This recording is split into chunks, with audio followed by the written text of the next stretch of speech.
We talk about the end of the Kings season and what moves the team could make going forward with Austin Stanovich of the Sporting Tribune on this edition of Locked On LA Kings.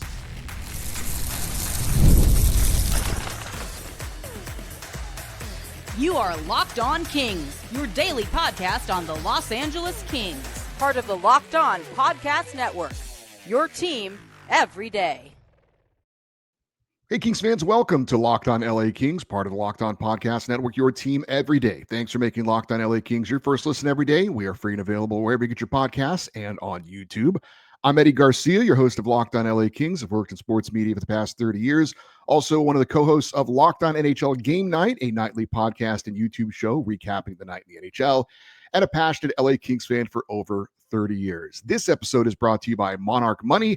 Take control of your finances with Monarch Money. Use the code LOCKEDONNHL at monarchmoney.com for 50% off your first year. I had originally planned to do something else today, but then I realized we hadn't had an interview in a while, and I do like to get other voices on this show for you to be able to hear and take into. We know the LA Kings are obviously dealing with the fallout of another disappointing end of the season, and the search for a new GM is underway. Joining us to talk about what's going on with the Kings is friend of the show, Austin Stanovich, who has covered the LA Kings for many seasons, now doing good work for the Sporting Tribune. Austin, thanks for taking the time to join us. Yeah, anytime. Happy to be here. I guess we'll start with your thoughts on how things went in the playoffs. I think it's pretty across the board, the most disappointing end of the season we've had so far with these 4 straight losses to the Oilers. Fans have said that. Players have said that. And I think the reason for that is a lot of people, including me, really thought this was the year that the Kings were the better team. They not just because they had the better record, right, going into it and had the home ice, but that they were on paper the better team. Is that kind of how you see it as well, that this is the most disappointing and that this time the Kings probably were the better team? Yeah, I definitely think that this is the most disappointing loss. I think I tweeted it maybe after Game 5 when we kind of all saw the writing on the wall that it was going to be the most devastating loss for this Kings team. I don't know if I'd go as far to say they were definitely the better team on paper. This was the only year of the 4 years, though, where I thought they were at least as good as, though, right? Like, I think in the previous years, you looked at the two rosters and you're like, the Kings are heavy underdogs. They are going to need either a collapse from their goaltending, a heroic effort from their own goalies to win this series, where this year it felt like they were, neck and neck, and that it could go either way. And then the first 2 games happened, you kind of started to switch on that. You kind of started thinking, okay, maybe this Kings team can kind of blow the doors off them with the way they're playing. And then it was just the collapse that we kind of all had to witness. And, I'm sure we'll get into it. There was a lot of, in my opinion, self-inflicted wounds, which I think also adds to that pain for Kings fans and why it ends up being so disappointing, because it wasn't, and I know Jesse Cohen's talked about this a lot on his podcast, it wasn't like you go up 2 and then for the next 4 games, McDavid and Draisaitl have, 15 points in 4 games, and you just can throw your hands up and go, all right, well, those are the best player in the world, another top player in the world just took over the series. What are you going to do? That wasn't necessarily what happened, which makes it sting even that much more that you didn't. The one kind of trump card they had, they didn't even have to pull out. The Kings, in a lot of ways, just shot themselves in the foot over and over again. Yeah, and you talk about the self-inflicted wounds. Obviously, a lot of those are being laid at the feet of head coach Jim Hiller. Some of the things that happened in the series, let's just get into it real quick, I guess. Your take on the goalie interference challenge in Game 3. Yeah, I mean, obviously, I think we all can agree, not a great decision to make that challenge. I just, for a lot of reasons. I do think that one of the things that gets lost in this is that Jim Hiller, he's the head coach. He makes the final decision on that call, and part of that job is taking the heat for when things go wrong. But I do know that a lot of those decisions come from the video coaches too. Like, he's not just looking at that on the little iPad screens they have on the bench and going, hey guys, let's challenge this. He's getting a call from up top saying, hey, I think we have something here. Take a look at it real quick, see if you want to challenge it, and they make that call. So I do think it's important to not push all of the blame on Jim Hiller and say this is entirely your fault. You made this decision by yourself and you deserve to take the flack for it. Again, part of his job as head coach is making those final decisions, and with that comes taking the heat for when they go wrong, just similar to, maybe we'll talk about later, how Rob Blake is a GM. He makes final decisions, and then he takes the heat when it goes wrong, even if other people are involved in the decision making. But yeah, that was a flashpoint for the series for sure. I mean, there's no way to look at how things unfolded after that and not think that had a significant impact on the series. I do think it's important to note that it's not like that happened with 30 seconds left in the game and that ultimately lost in the game. I mean, that tied the game. They could have killed that penalty. They could have scored after that. Like, there was other things that happened after that, but just mentally, momentum, whatever you want to call it, certainly that was a turning point for the series. Yeah, and as I've even pointed out, if he decides not to challenge, it's still a tie game. People act like, the Kings were going to win that game and it was pulled out from them. It was a tie game. Who knows who wins that game? But it seemed like a very poor decision, and it seemed like it had an effect, certainly, on that game. The blown leads in games 3 and 4. I know the players have come out and in Jim Hiller's defense saying, we were never told or instructed to change our strategy, that it just kind of happened. And I think the biggest problem I have with that is I could see it happening in one game, but back-to-back games, like no lesson was learned from 3 to 4. That is really what makes that hard to swallow. Yeah, I mean, I want to be a little careful what I say, but to be completely honest with you, I just don't believe that from the players. I have a ton of respect for them going up there, going to bat for a coach, saying that, defending him in that way. I just flat out don't believe it personally, because it wasn't that they were just sitting back. There was a clear change in structure from the team. They were not playing the same system that they were playing before they took those leads and then after they took those leads. It's not like they were kind of scrambling and just falling back at like they keep saying, human nature, which, don't get me wrong, totally plays a factor in it. But it's not like they were kind of scrambling, breaking the structure, and just panicking, falling back.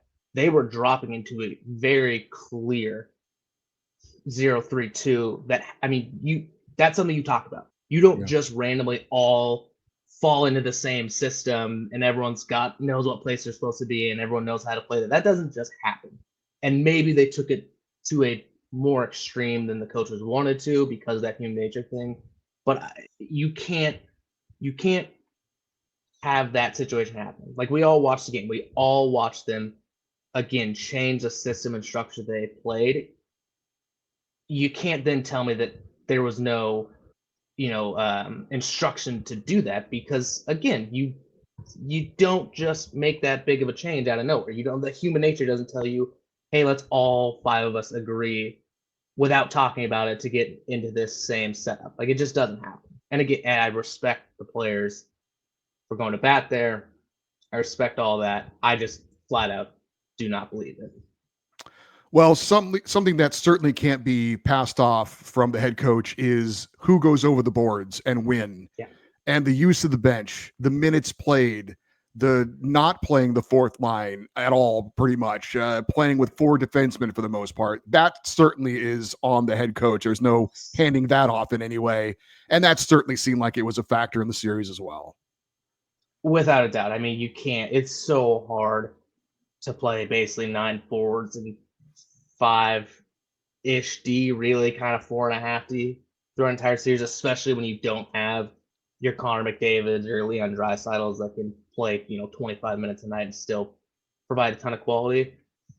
I will give Jim Hiller that I think part of that problem was roster building. Like, that fourth line that they were icing, or that they could have iced, was not good. I get why fans like Sammy Helenius. I think he is a future fourth line center in the league. I've said all year I don't think he was really ready for that role this season. I don't think he was really he's a bottom 10 4C in the league, in my opinion.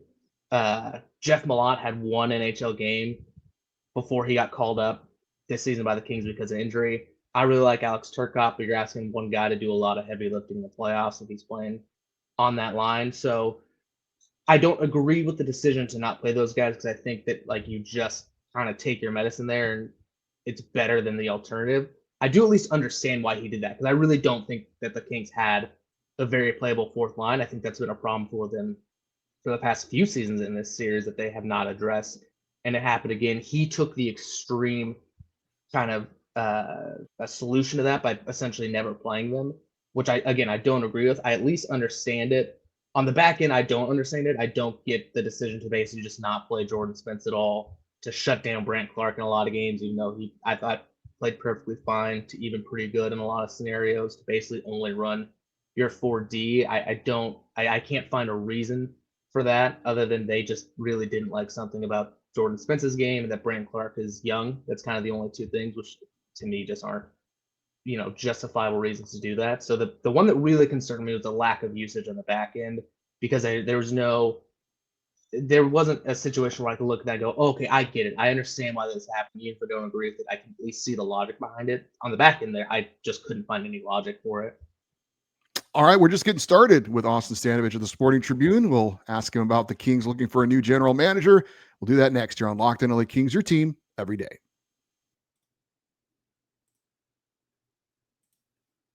You just realized your business needs to hire someone yesterday. How can you find amazing candidates fast? Easy. Just use Indeed. When it comes to hiring, Indeed is all you need.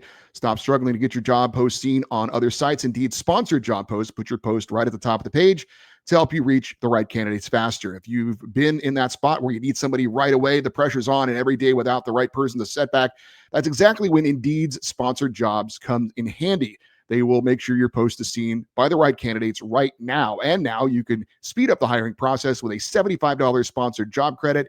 Just go to Indeed.com/lockedon right now and support our show by saying you heard about Indeed on this podcast. Terms and conditions apply. Hiring, Indeed is all you need. Continuing with Austin Stanovich of the Sporting Tribune, talking about the Kings offseason. And of course, the Kings made headlines on Monday, announcing the GM Rob Blake would not be back after 8 seasons. The ironic thing is it's hard to imagine a GM having a better season than Rob Blake this year. The offseason additions fit in very well. Darcy Kemper leading the way there. The trade deadline pickup of Andrei Kuzmenko worked out about as well as you could imagine. But of course, the reason he's gone is the postseason. 5 postseason appearances, 4 in a row, and no progress. It certainly seems like, with all due respect to Rob Blake and what he did this year and some of the good things he did while he was here, it just seemed like it was time for a change, right? Yeah. Yeah, 100%. And, from everything that Luke Robitaille said in his press conference and everything I've heard away from that, it does really sound like it was not a firing of Rob Blake. It really sounded like he was a big part of the decision not to come back, that he just decided it was not, in his, I guess, best interests. And I think that's an important thing to clarify for a lot of people, is that Rob Blake was not fired. He was a big part of that decision to step away from the Kings. But yeah, I agree with you. It was kind of a weird situation that they're in, that he had a really good last 12 months or so. Like his last year in charge, he made a lot of really good decisions, but ultimately this is a results-based business and they haven't been getting the results. And there has to be a line for them, for everyone involved. 4 straight losses to the Oilers turns out to be that line. And I think it's fair. I thought that, I was a big advocate, frankly, last summer, that he probably shouldn't be back after a 3rd straight loss and the big blunder in the Pierre-Luc Dubois trade. Because he had such a good last year, I still thought, again, because at some point there has to be, I think the way I phrased it in my article is, at some point there has to be consequences to failure. Like, you can't continue to reward mediocrity, and that's what the Kings have ran into. But you're now moving on from him after a really good season, which is just a weird place for him to be in. So I do think that it actually, in a way, helped the Kings that Rob Blake was able to look at this and say himself, I think Luke Robitaille said there's a lot of self-reflection, something of that nature. And I think his ability to do that potentially goes a long way for the Kings, depending on who they hire to replace him. Well, let's get into that. And I'm curious to get your thoughts on this, because Mark Bergevin is a name that is a hot button name. He has GM experience. He knows this team, being a part of the organization. And of course, he's friends with Luke Robitaille. All those things make him seem like the almost shoo-in candidate at this point. But there is a strong reaction from people when you bring up his name. And I'm not sure I completely understand it. I wonder if you can shed any light on it. I get people saying, I don't want Luke to hire his buddy, that kind of thing. That's perfectly understandable. But it seems like there's more than that around him. And I know there was the Logan Mailloux draft pick in Montreal, but is it just that? because people have strong reactions about him. Yeah, I think that it's kind of a combination of things. Certainly, that Logan Mailloux pick left a bad taste in a lot of people's mouth. That last season in Montreal, where they blew up after going to the Cup final, left a bad taste in people's mouth regarding Bergevin's capability as a GM. I think that he was generally very good with trades, excluding the Sergachev for Drouin trade. His track record with contract negotiations typically hasn't been great. And I think a lot of people look at the way he built rosters in Montreal and they see a lot of the problems that people have with the way the Kings have built rosters, and they kind of, in their eyes, value maybe more antiquated ideas about how to build a winning team. And that's probably the concern. Like the concern is that this will just be a continuation of what's been going on the past 8 years under Rob Blake and Luc Robitaille, and that the Kings need a change. So that's where a lot of the kind of negative reaction comes from, is that you're making a change in name only. You're not actually changing anything by bringing in someone who's just going to do the exact same thing because he has a similar philosophy to how they want to build teams, which for them maybe is enticing because they don't want to reinvent the wheel. They clearly seem to think that they're in a strong position. So why not bring in someone who's going to maybe just be able to tweak things here or there? But if you're a fan, you have a guy who, has a questionable track record of certain decisions. I think he was also really trying to bring Slava Voinov back to the NHL when he was the Montreal GM. Someone can maybe correct me on that, but I believe that was him after the whole situation in LA and the Mailloux thing we mentioned. So there is that aspect to it as well. Plus you have the lack of departure from the Kings' current philosophy, kind of sticking with the same thing that people maybe don't like. So I think pretty much a lot of people, including, as we mentioned, Rob Blake, right, agreed it was time for a change. Mm-hmm. So it seems to me change means bringing in a general manager who has no ties to the organization. Luke kind of alluded to it, right? A fresh eyes, fresh perspective, listening to someone else who's not invested in this already and using that. It seems like that is where they need to go next. Do you agree with that? Yeah, 100%. I found it. I was talking to some of the people after that Luke availability. I did find it interesting that he continued to phrase it as new eyes, like you said, fresh eyes, a new voice, things like that. I don't know if he was speaking literally in that. Like, I don't know if he meant that they really want someone from outside the organization, or if that was just kind of the verbiage he chose for. But certainly, I think that has to be the direction the Kings go in, because also in that availability, Luke kept talking about how, last summer the famous were right there.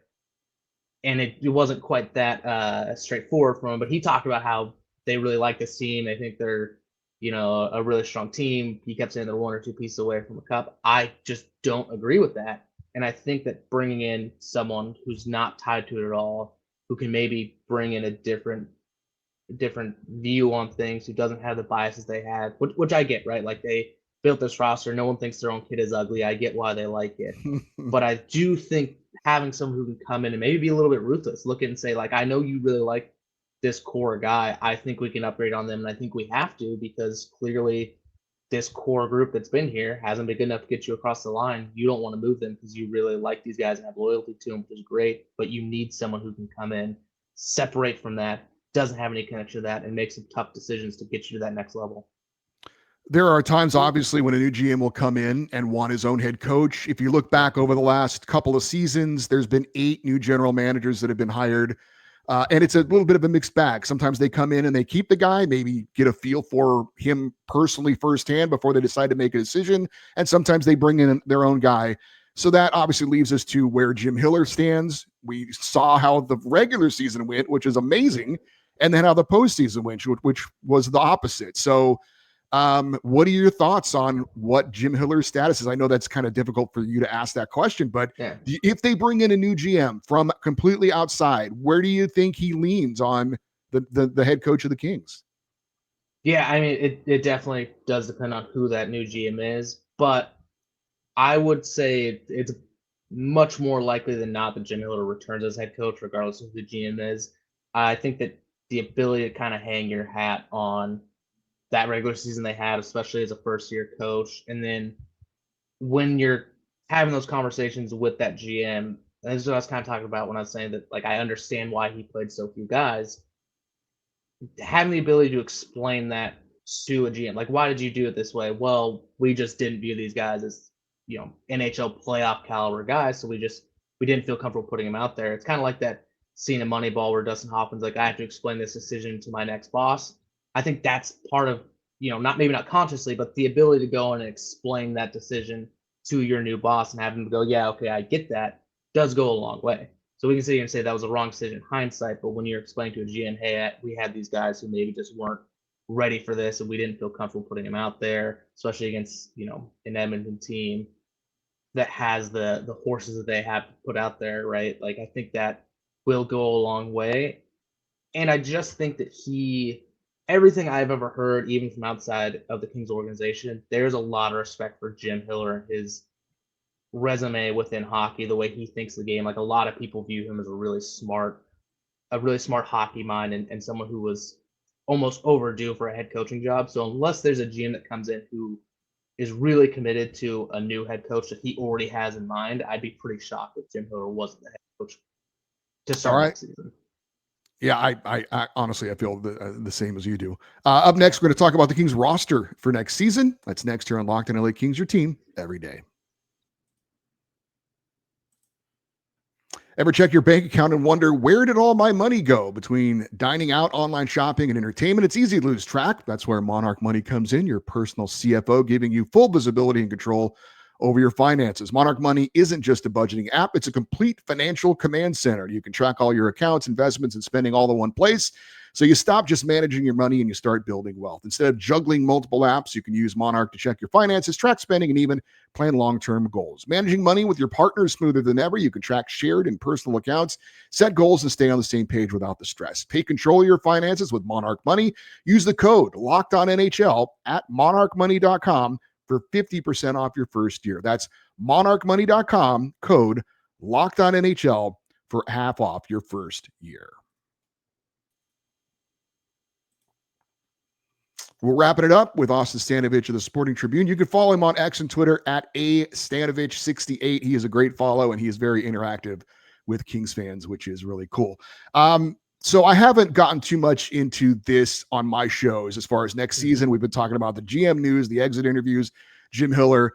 But barring some major trades, it seems hard to believe that this roster isn't going to be pretty much set for next season. Obviously, Vladislav Gavrikov is the biggest UFA. The others, Tanner Jeannot, Andrei Kuzmenko, Trevor Lewis. A lot of talk about re-signing Gavrikov, and certainly he was a huge part of the Kings' success this season.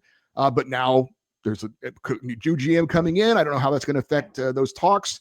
Gavrikov said in his exit interview he has no timeline or deadline or anything like that. Just looking at the offseason, is it reasonable to expect that there are going to be any major changes to the roster?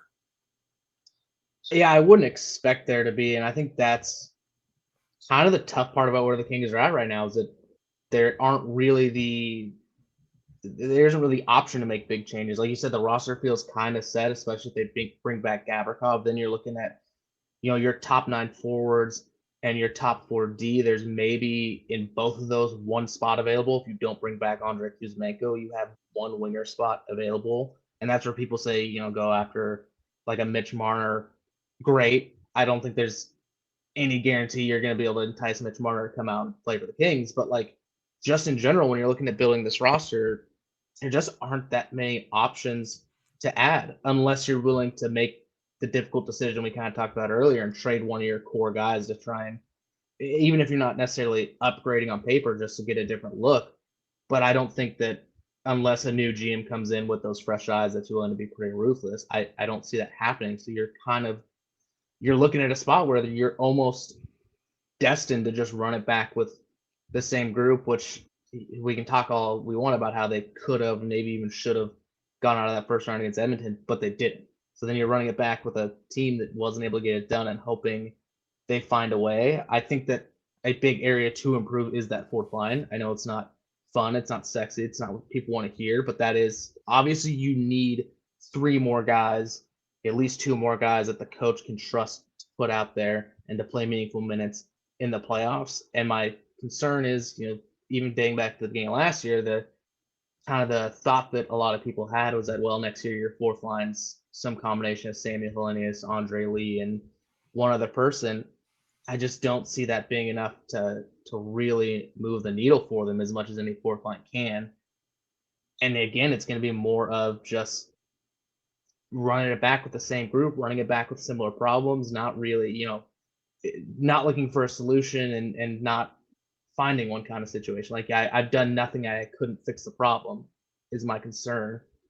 And really a lot of it comes back to a lot of the issues I guess I've had with Rob Blake and the Kings philosophy the last few years. You are in the same spot you've been in for a while. The only way to truly take that next step is for Quentin Byfield and Brant Clark to become the players you drafted them to become.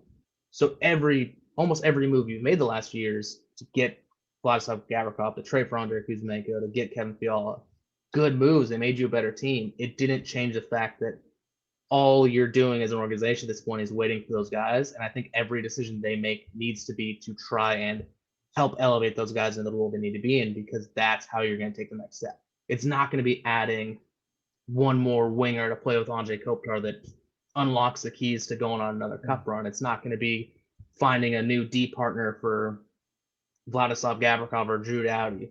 It's going to be those two young guys in particular taking that next step, taking the next level. So why are we? It was essentially a lot of spinning your tires in the mud, making moves that sure are fine, but they aren't really getting you to that objective you want to get to. So one thing that we haven't really talked about is things the Kings can't control, and that's the Edmonton Oilers. Yeah. They're not going anywhere.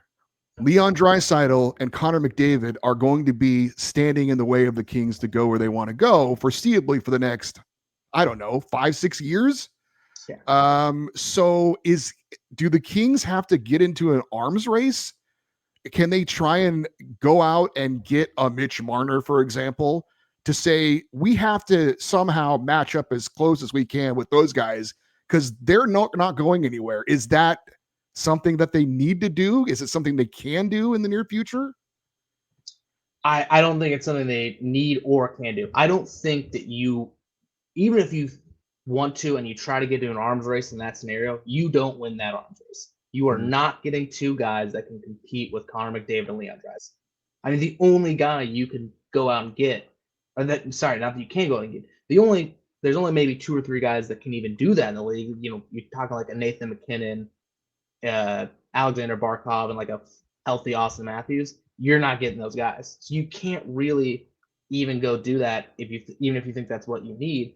Again, I think that you just have to get to a point where Quentin Byfield, Brant Clark are ready to take that next step. And I'm not saying that Quentin Byfield is going to be a Connor McDavid or Leon Draisaitl caliber player, but he doesn't need to be. He just needs to close that gap a little bit. He just needs to be a true star number one center in this league, right? He doesn't need to be a top three player in the league, but he needs to be a star caliber number one center. You can't keep rolling out, as great as Andrei Kopitar is, he's going to get a statue, first ballot Hall of Famer, all those things.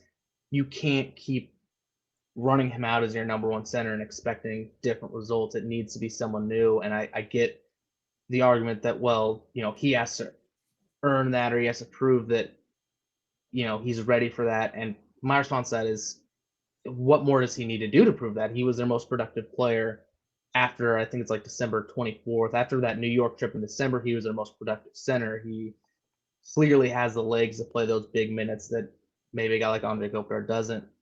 And like it's a chicken or the egg thing. Does he need to earn some arbitrary thing, or do you just have to give it to him and give him that opportunity to take it? And I think that's really, again, that's the only way forward. It's the only way to get past that hump that is the Edmonton Oilers, is for those two guys. And I think really specifically Quentin Byfield to become the player you drafted him to become, because you just do not win in this league without an elite number one center. It will not happen. It doesn't happen. You need that piece maybe more than any other piece.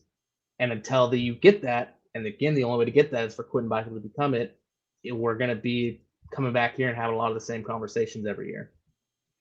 He is Austin Stanovich of the Sporting Tribune. Check out his good work at the Sporting Tribune. You can follow him on X, A Stanovich, Stanovich 68 on X and Twitter. Austin, it's always a lot of fun. I really appreciate the conversation, and thank you for doing this on short notice. Good to talk to you. Unfortunately, it'll be a while before I see you out at the arena again, but hopefully next season will be just as interesting and give us some stuff to talk about. But thank you. Thank you as always for coming on the show. Really appreciate it. Yeah, of course, anytime. I always have a blast coming on here, and I look forward to seeing you again at the crypto. All right. Take care. Yeah. Again, that was Austin Stanovich, and we really appreciate him coming on and sharing his thoughts. Some good stuff there. I hope you enjoyed that. That'll do it for today's show. Always want to invite you to be interactive with the show on social media, X, Twitter, Instagram, TikTok. We're at Locked On LA Kings.